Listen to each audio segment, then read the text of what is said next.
Japan is about to attack the United States of America. On board the aircraft carrier Zuikaku, the pilots are woken up at 4 a.m.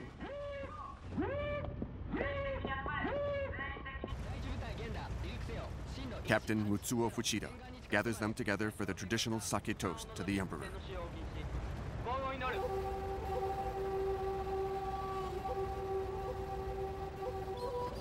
Fuchida will lead the attack on Pearl Harbor, the big American naval base in Hawaii, according to the bold plan devised by Admiral Yamamoto. Yamamoto wants to deal a decisive blow and eliminate this obstacle to Japan's conquest of the Pacific.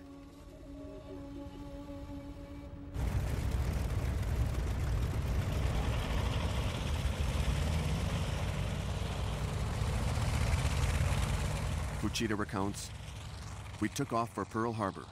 I shouted out the code words, Tora, Tora, Tora.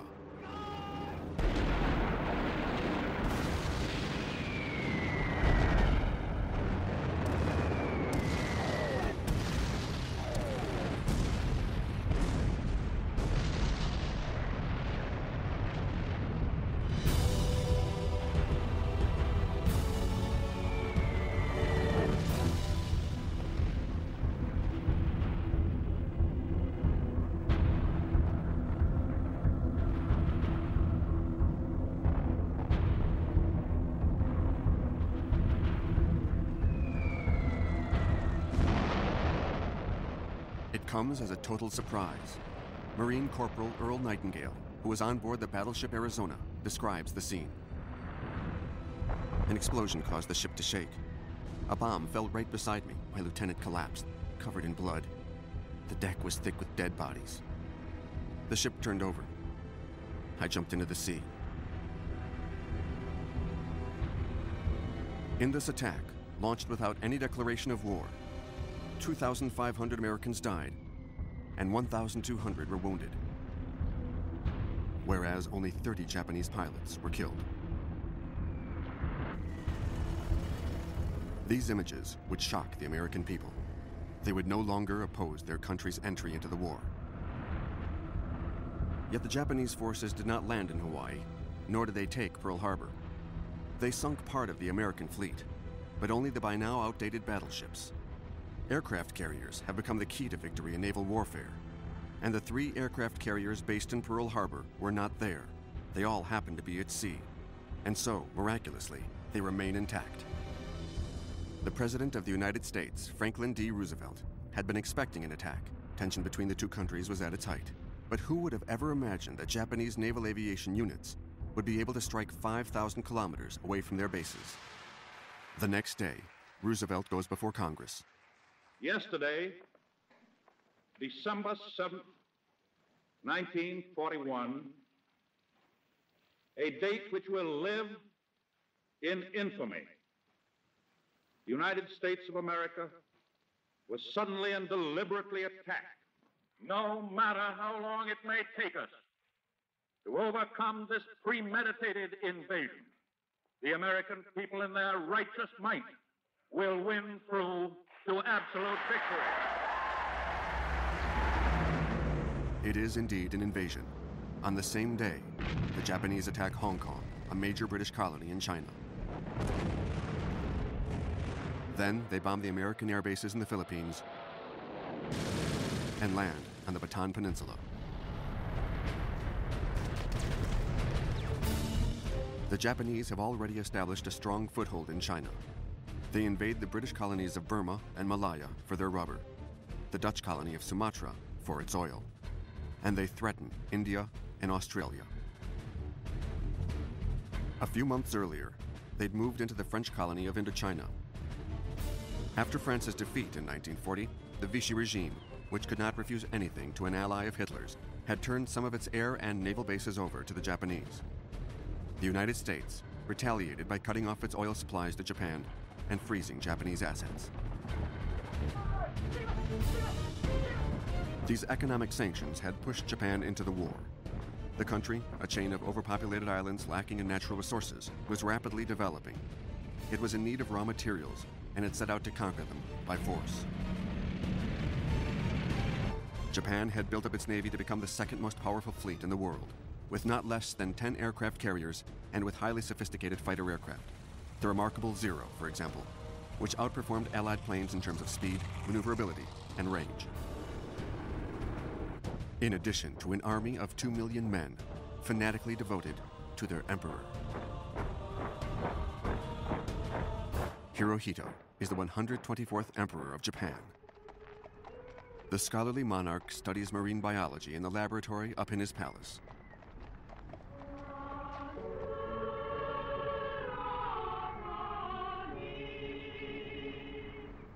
He is a living god. The actions of his military are covered by his divine authority. In China, the Imperial Army had carried out unbelievable massacres, such as in Nanking in 1937, where 300,000 Chinese were slaughtered before the Japanese could proudly parade through the Forbidden City in Beijing.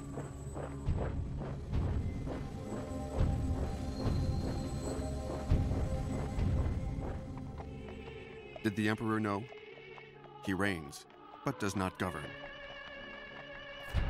Power lies in the hands of General Tojo and an ultranationalist group that controls the country via their local Gestapo, the Kempeitai, and via loudspeakers that broadcast the official declaration of war against the United States.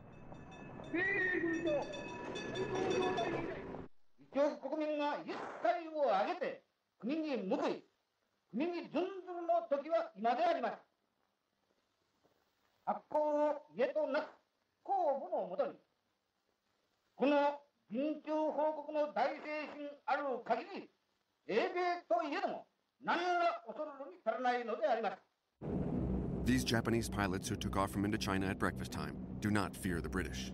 They're looking for 2 British battleships that have come to protect Singapore. The venerable Repulse. And above all, one of the most modern combat ships of the time, the Prince of Wales, the pride of the Royal Navy. They are both sunk by the Japanese in less than an hour. A fateful date, the end of Great Britain's dominion over the seas.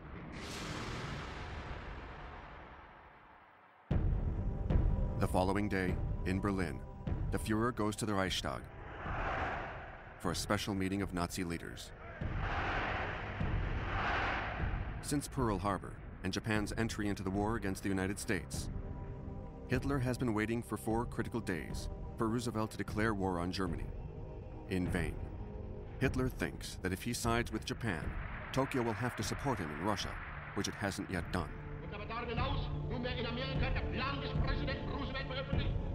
The German generals, however, are far from enthusiastic. Ribbentrop, the foreign minister, has tried to dissuade Hitler, but Hitler wants to be the one who decides. And so he declares war on the United States. We know what powers stand behind Roosevelt. It is the eternal Jew. I am grateful to the German people for designating me to lead this historic struggle that will determine the history of the world for the next 10 centuries to come. The British Prime Minister rushes off to Washington. He says, "We're all in the same boat now. This is the moment he's been waiting for the last 2 years." Roosevelt had wanted to show his electorate that he had done everything he could to keep the peace. The war has become a world war, and Churchill now feels stronger. What kind of a people do they think we are? Is it possible they do not realize that we shall never cease to persevere against them until they have been taught a lesson which they and the world will never forget? Churchill severely underestimates the enemy. Hong Kong falls to Japan in just a few days.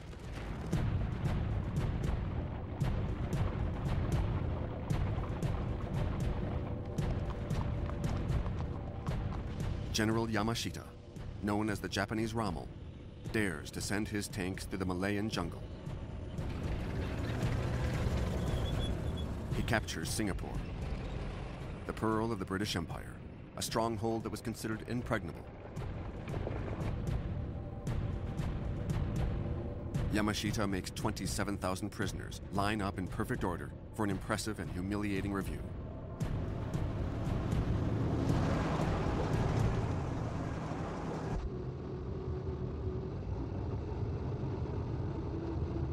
Yamashita indulges in a chivalrous salute for the Japanese propaganda crew. General Yamashita will be hung for war crimes in 1946. His prisoners, crowded into horrendous camps, will die of hunger, tropical diseases, and brutal treatment. They will be forced to build the railroad that will bring the Japanese one step closer to India, including the construction of the infamous bridge over the River Kwai.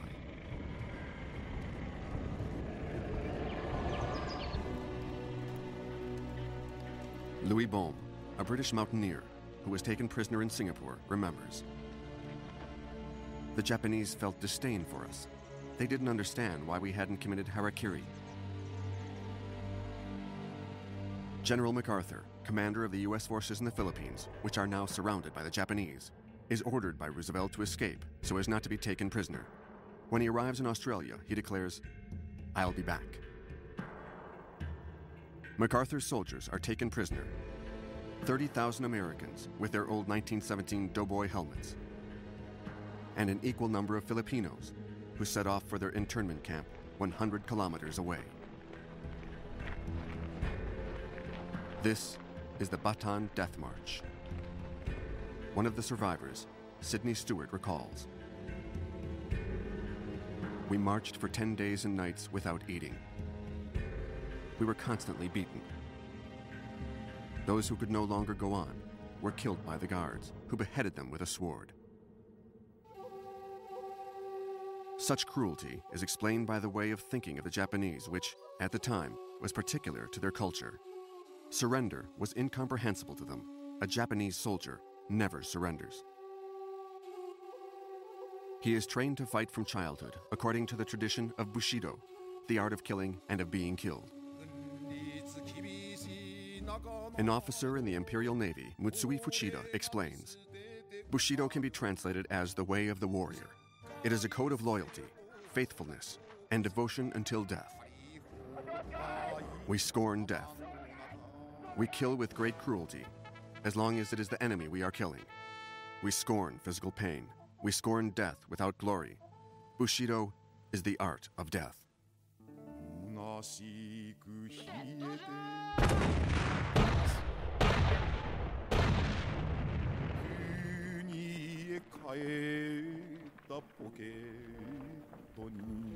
In just 5 months, Japan has destroyed the Allied forces in the Far East and conquered half of the Pacific.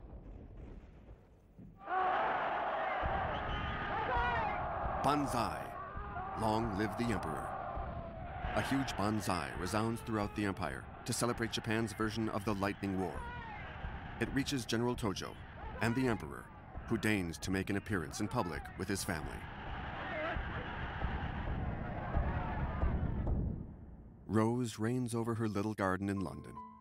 Her father continues to film her, and he tells her, despite the bad news from the Pacific, that everything is going to be all right. But Rose takes fright whenever she hears an airplane flying overhead. Her father reassures her, those are Royal Air Force planes.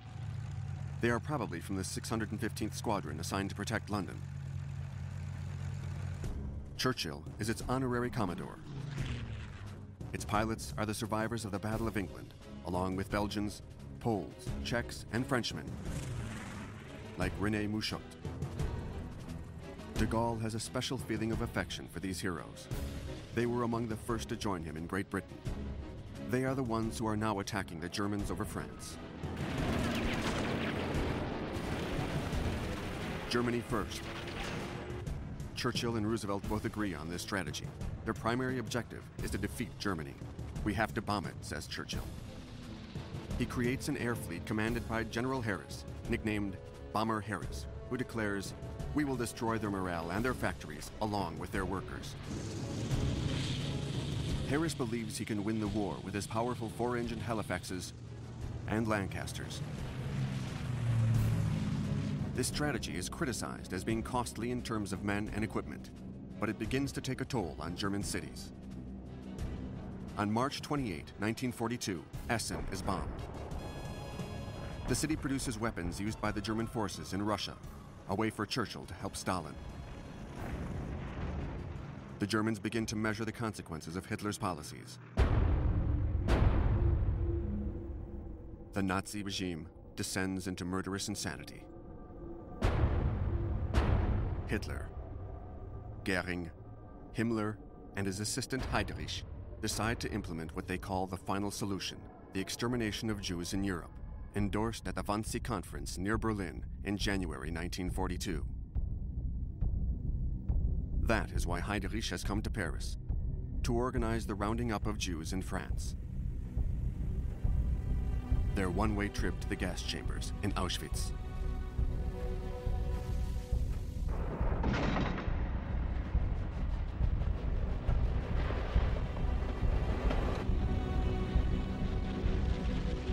The Wannsee Conference is the manufacturing of mass-produced crime.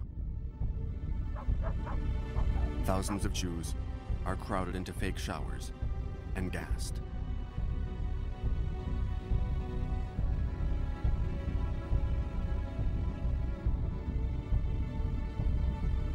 After the Holocaust by bullets in Russia, the genocide intensifies.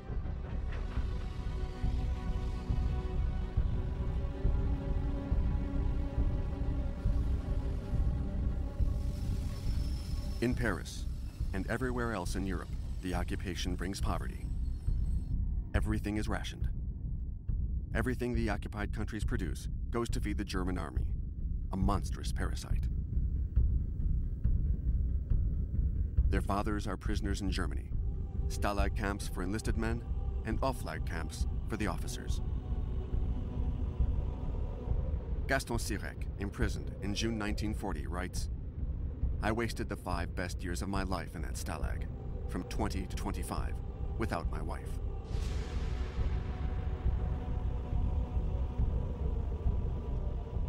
And the Jewish prisoners? Gunner Maurice Rosansky recalls, "When I arrived at Stalag 12A near Limburg, I saw a sign that said, 'Israelite gentlemen are requested to register.' But they didn't do anything to us. In this case, they respected the Geneva Convention that protects prisoners of war. No one bothered me, while the rest of my family was deported." In the Oflags, the officers are treated better. The French generals are interned in the fortress of Königstein near Dresden. The unfortunate leaders of the Battle of France, such as General Giraud here, whom his jailer takes great delight in filming during an interesting visit to the city of Dresden, which British bombs would later raze to the ground.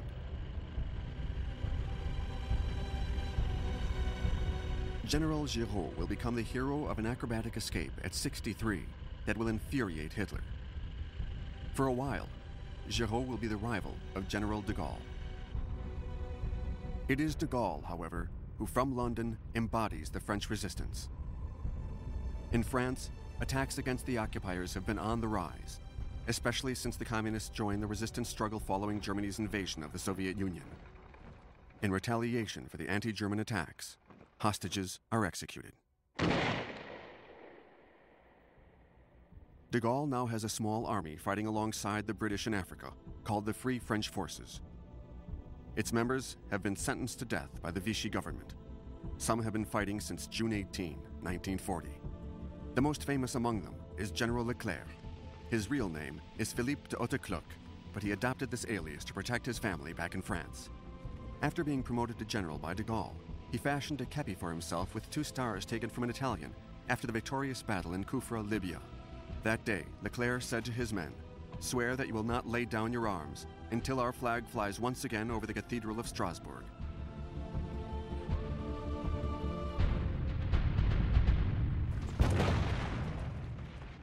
For 15 days at Bir Hakeim in the Libyan desert, other Free French forces repelled the German offensive launched by Rommel, the Desert Fox, and his Afrika Korps.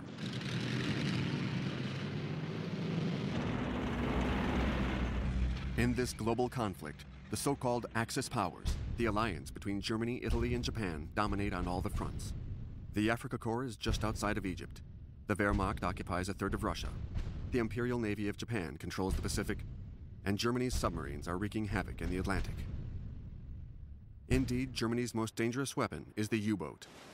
In the first few months of 1942, these submarines have sunk 4 million tons of Allied ships. A hecatomb of oil tankers, freighters loaded with arms and planes on their way with fresh supplies for an asphyxiated Great Britain. Even though the United States has joined the conflict, the war seems to be lost. The world is on the brink of destruction. A celebrated writer, Stefan Zweig, an Austrian Jew in exile, commits suicide in despair, leaving behind these words. The world of my own language having disappeared for me, and my spiritual home, Europe, having destroyed itself, I think it better to conclude, in good time and in erect bearing, a life in which intellectual labor meant the purest joy, and personal freedom the highest good on earth.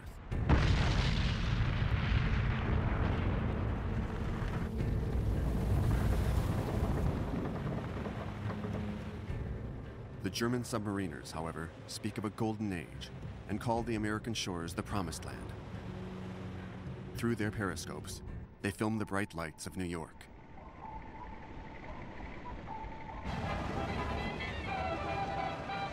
We have information that a squadron of planes is headed toward Long Island. The American newspapers and radios go wild, spreading panic and fear of German air raids. In reality, however, planes do not yet have such a long range of action from Europe. Still, the population is told to black out their lights. But it is in fact the West Coast, where the idea of a Japanese attack seems more plausible, that is overtaken by hysteria. Suddenly, 120,000 Japanese Americans become suspect.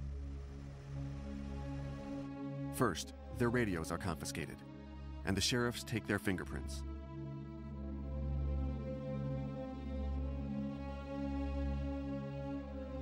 The government posts orders that introduce emergency measures. Roosevelt declares, "I admit that it violates the Constitution, but it is a military necessity." And yet, these Americans of Japanese ancestry have lived for generations in California, where they contribute to the agriculture and economy of the state. Most of them are U.S. citizens. They are given 48 hours to sell their shops and their houses. They are then evacuated in groups to relocation centers far out in the deserts of Utah or up in the snows of Oregon, centers euphemistically called internment camps, but which are reminiscent of another kind of camp, a disgraceful spectacle for the United States. In the words of the American novelist Julie Otsuka, "My upbringing was very American. We never spoke Japanese at home. We didn't eat Japanese food. And then, my grandfather was arrested by the FBI as a suspected spy for Japan, along with my grandmother, my uncle, and my mother. My family has always been very discreet about what happened."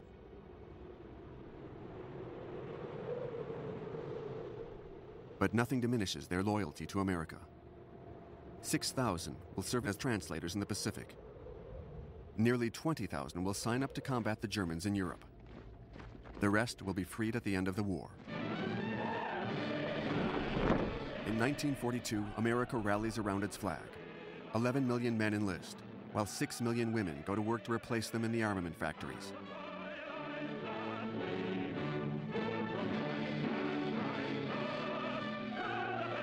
Roosevelt sets production targets at 60,000 airplanes, 75,000 tanks, and 10 million tons of ships. This is the Victory Program. But victory was uncertain and very far off. American opinion was flagging, and an exploit was needed to shore it up. Bomb Japan. But how? A daring plan is drawn up. An aircraft carrier, the USS Hornet, will attempt to get as close to Japan as possible with a squad of 16 B-25 bombers. This is the first time that such large planes will be taking off from the compact deck of a carrier. The air crews are trained by Air Force Colonel Jimmy Doolittle, who was once a famous racing pilot. He will command the raid. Mission impossible. For the long flight over to Japan, these planes are too heavy in terms of bombs and fuel.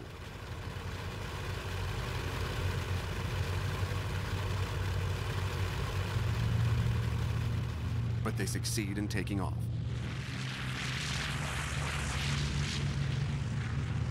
Their mission will be celebrated in a popular feature film, 30 Seconds Over Tokyo.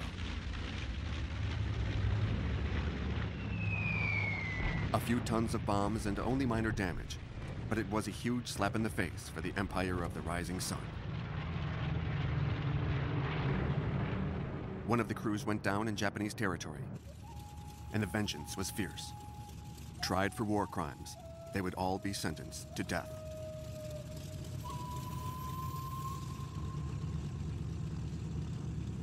For the Prime Minister, General Tojo, and for Admiral Yamamoto, the American raid proved that it was necessary to extend their defensive perimeter to the east. Their plan is to take Midway, an American military base in the middle of the Pacific, and then capture Pearl Harbor, as they should have done 6 months earlier.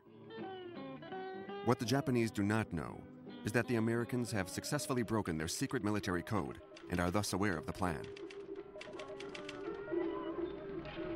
As a result, the U.S. Commander-in-Chief, Admiral Chester Nimitz, prepares to defend Midway. He has fewer aircraft carriers than Yamamoto, but he brings them all over to set up an ambush.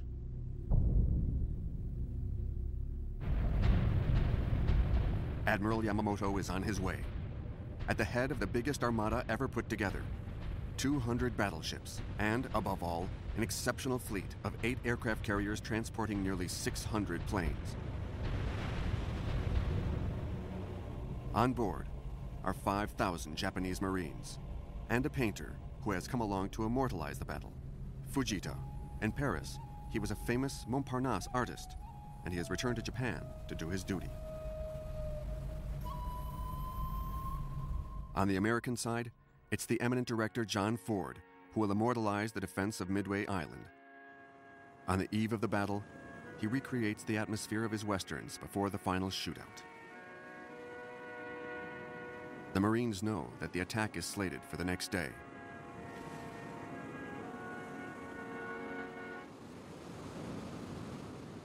At 5 a.m. in the morning, Ford films the first Japanese attack, which devastates the American base.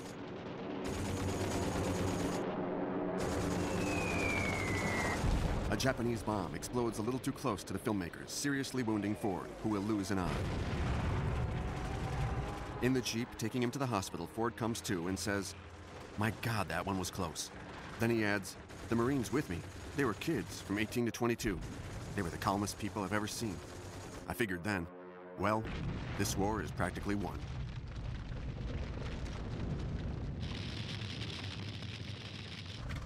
The pilots on board the U.S. aircraft carriers are not any older. They are barely out of college. They pose for John Ford's cameraman, and they take off to attack the Japanese fleet.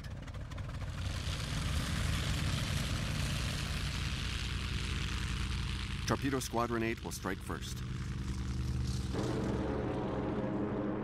One of its pilots, 25-year-old Lieutenant George Gay, nosedives over the Japanese fleet.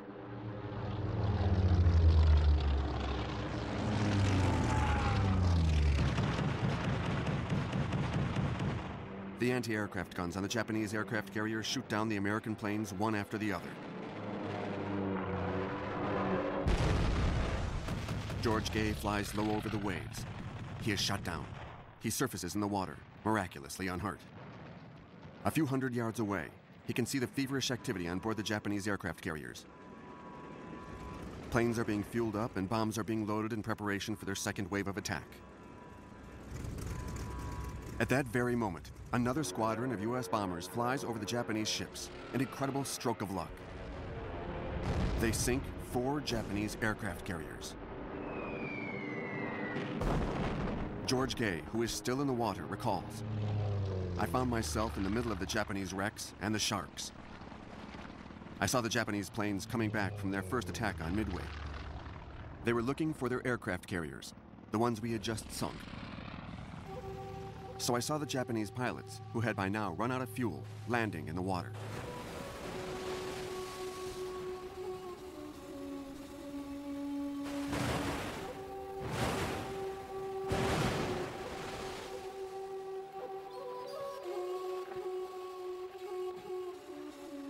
George Gay would be rescued by an American destroyer. He would go on to become an airline pilot. The U.S. aircraft carrier Yorktown has been damaged by the Japanese. It tends to its wounds, counts the number of casualties, and attempts to return to its base. But the next morning, it is torpedoed by the Japanese submarine I-168.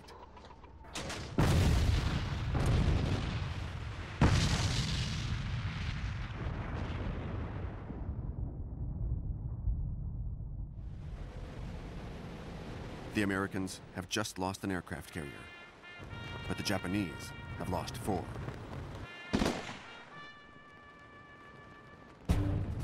This is the first Japanese defeat, and it boosts the Allies' morale.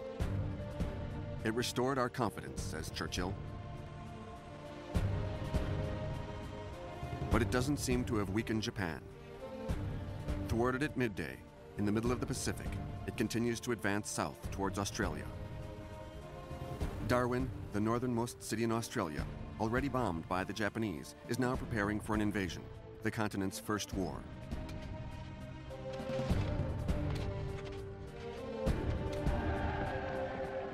The Australians will attempt to counter the Japanese, who continue their expansion, invading New Guinea.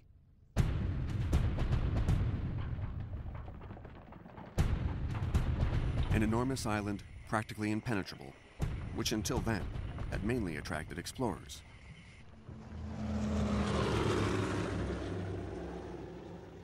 The Papuans will end up providing precious assistance to the Australians, who will fight a desperate war in New Guinea. Against the mosquitoes, the red ants, the leeches, the snakes, and the Japanese.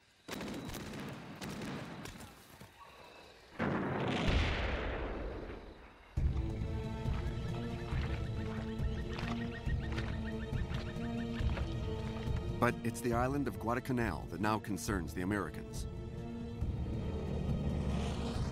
One of their reconnaissance planes has revealed that the Japanese are building an airfield on the island, another threat to Australia. The Americans thus organize the first big landing of the war.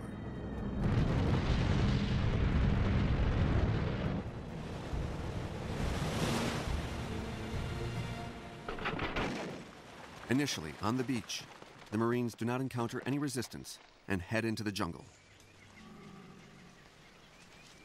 One of them, Edwin Morgan, reports, "We were getting to know the jungle. It was full of suspicious noises that were frightening. I was afraid. But we said to ourselves, there's no reason for the Japanese to be better than us. They all live in cities. There are no jungles in Japan."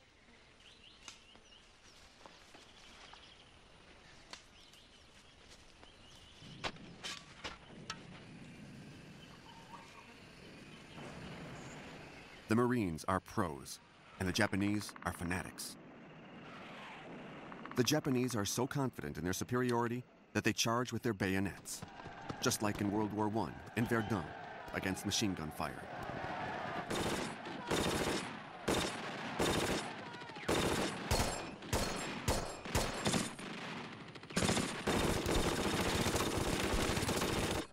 With the same result as in Verdun, a bloodbath.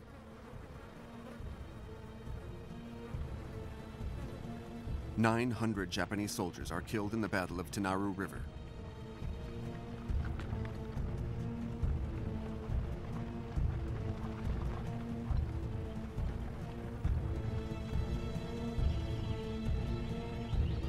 After that, the Marines are able to capture the airfield.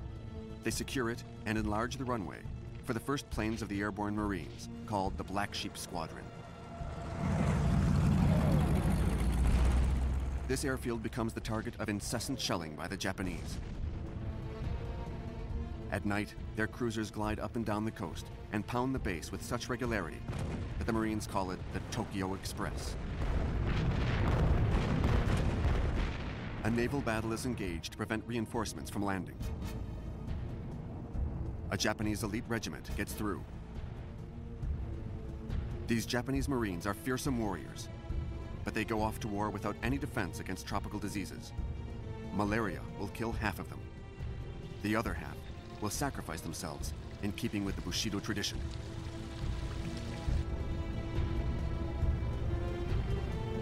Their commander, Colonel Ichiki, reminds them of the samurai motto. Duty is heavy like a mountain, but a soldier's death is light like a feather.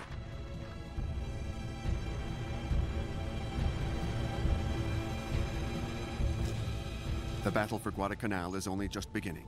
The fighting will last 6 months. A war of attrition. The U.S. Marines feel like they are trapped in what they call a green hell. They too are ill. Their wounds become infected. But this is just the beginning of their ordeal.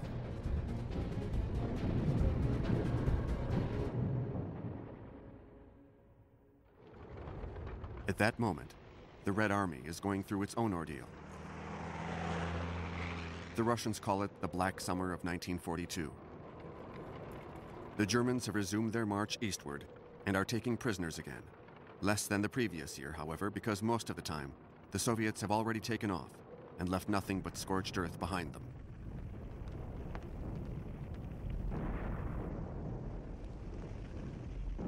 Hitler thinks they are fleeing, but it is in fact an order from Stalin. Yet for the Lancers, the soldiers of the Wehrmacht, a fierce battle has to be waged for every single town.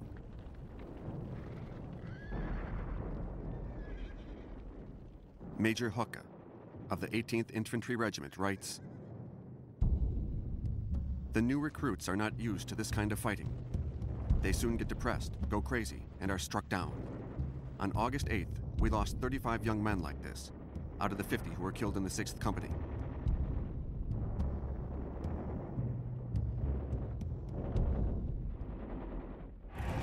Into this quagmire, Hitler throws everything he has, 5 million men. He estimates, however, that he still needs 800,000 more for this decisive campaign. His Romanian, Hungarian, and Italian allies will provide the men, most of whom are forced to go and fight for him. The poor Italians, thrown into this war by Mussolini's megalomania. Out of 300,000, only 10,000 would return home. Hitler's goal is no longer Moscow, but southern Russia. He is planning a colossal pincer movement that will close up around the oil fields in the Caucasus and, with Rommel advancing through Egypt, those in the Middle East. His other goal, Stalingrad, Stalin's city and its factories. Hitler launches both offensives at the same time, which alarms his military commanders. As he did for Moscow the previous year, Hitler splits up his forces. A part of the Wehrmacht penetrates deep into the steppes. General von Kleist says, "In front of me, no enemies. Behind me, no reserves."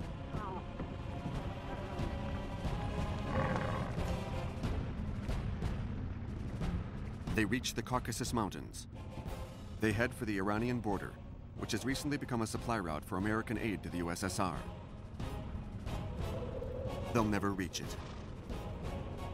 In the meantime, the rest of the German forces, the 6th Army, led by General Paulus, is marching toward Stalingrad.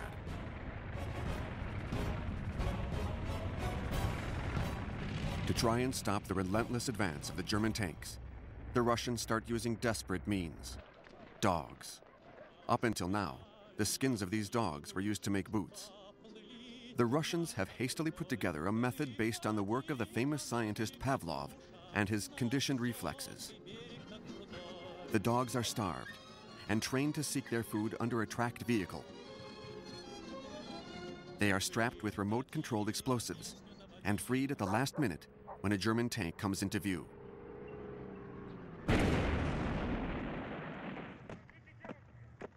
In August 1942, Churchill and Harriman, Roosevelt's ambassador, fly to Moscow to meet with Stalin, who is demanding that a second front be opened in the West. Churchill makes his famous V for victory sign, but he has no other choice but to admit to Stalin that the Allies cannot help him against the Germans on the Eastern Front. Harriman promises aid and equipment, but Stalin is furious. He knows he will have to fight Hitler alone. He thus assigns the defense of Stalingrad to one of his most ruthless henchmen, the Ukrainian Nikita Khrushchev, who had been responsible for several of Stalin's massacres before the war. Khrushchev conveys Stalin's order not to retreat. He will have 15,000 men shot for lack of courage. But he is unable to stop the German advance from arriving on the outskirts of Stalingrad.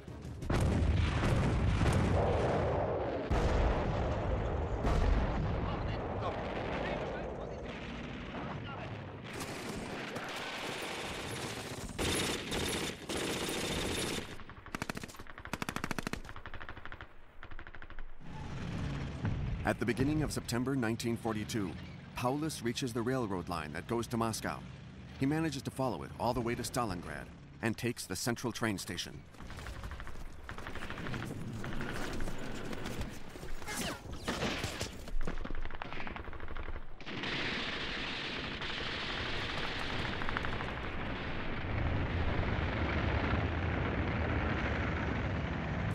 The Stukas prepare to destroy the city that is the pride of the Soviet Union, the greatest industrial city in the communist world, built to cater to the workers with its garden estates and its Red October and barricades factories.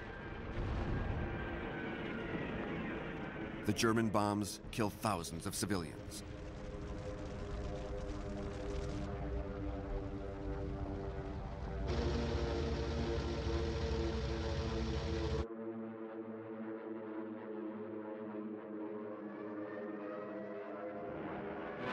The Mammoth tractor factory, where the T-34 tanks were manufactured, is reduced to a sea of rubble. Yet these ruins become blockhouses and fortresses that the Germans have to capture in hand-to-hand combat. They suffer heavy casualties, which are, however, nothing compared to the Russian losses.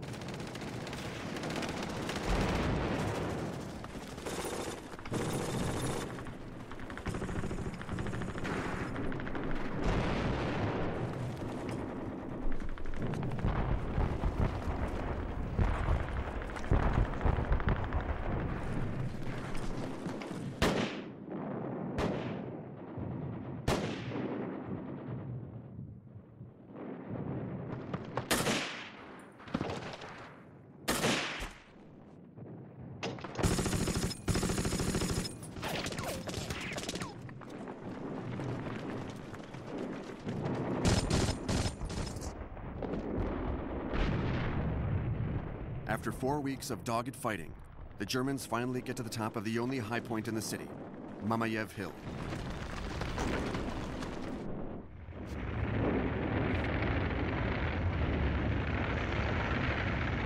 From there, they can control all of Stalingrad. On October 15, 1942, the Germans reach their goal, the Great Russian River, the Volga. Only a thin strip of land is still held by a few Soviet combatants. General Paulus can inform Hitler that the swastika is flying over the city, which is now occupied by the 6th Army.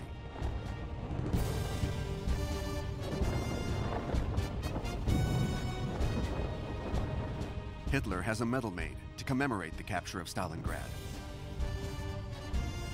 He exults. He gathers all of his associates together, Goering, Goebbels, Himmler, and his devotees, and tells them, I wanted to take that city, Stalin's city. It's finally ours.